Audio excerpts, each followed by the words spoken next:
as time went on, more dealers who were primarily bullion dealers decided to add the Modern Coin lineup to their product selection. And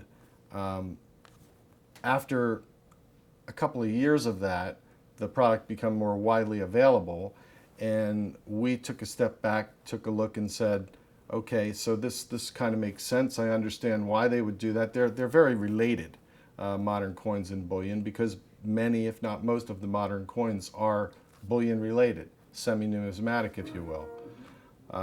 So we took the counter approach and decided that it was in our best interest and our customers' best interest to, at that point, add bullion to our product lineup.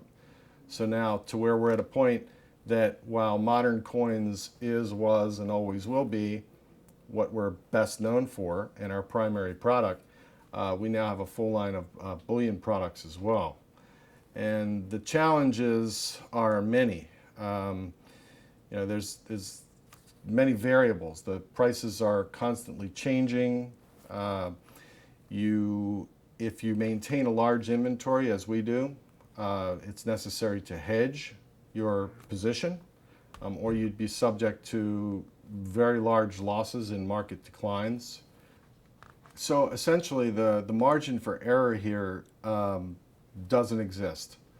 It really has to be fine-tuned. You have to be very good at anticipating demand on products so that you don't over-order. You don't want to under-order.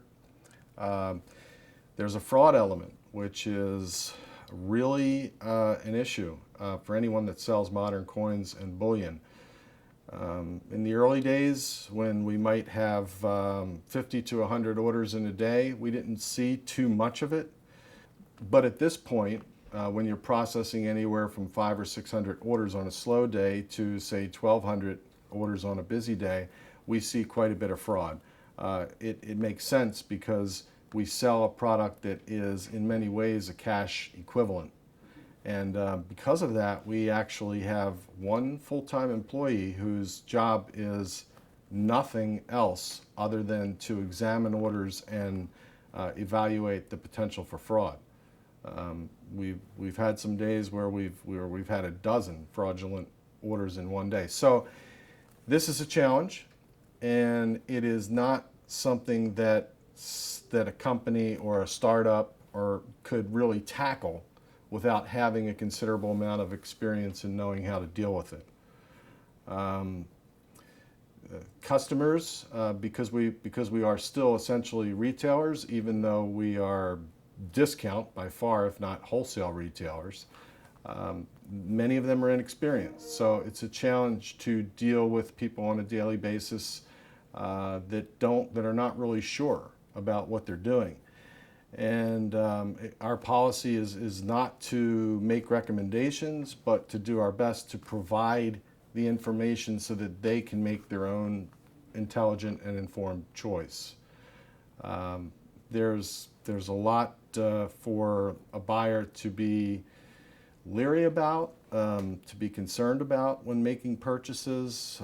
The visibility of the modern coin and bullion market is widespread all over the internet. There's new companies popping up every day.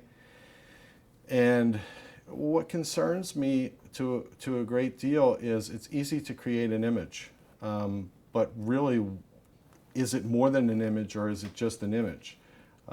There are a number of companies that have popped up within the last year or two that, to use an analogy, I mean, you can build a mansion, but if it's on a thin foundation and on a sinkhole, there could be something to be concerned about down the road.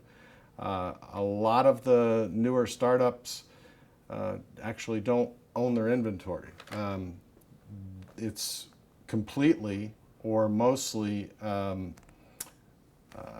made available to them through suppliers,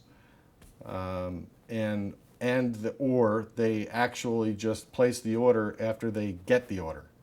So that's something to be concerned about also if you're a buyer, is knowing that they actually have that product on hand and that they're going to be able to deliver it in a timely manner.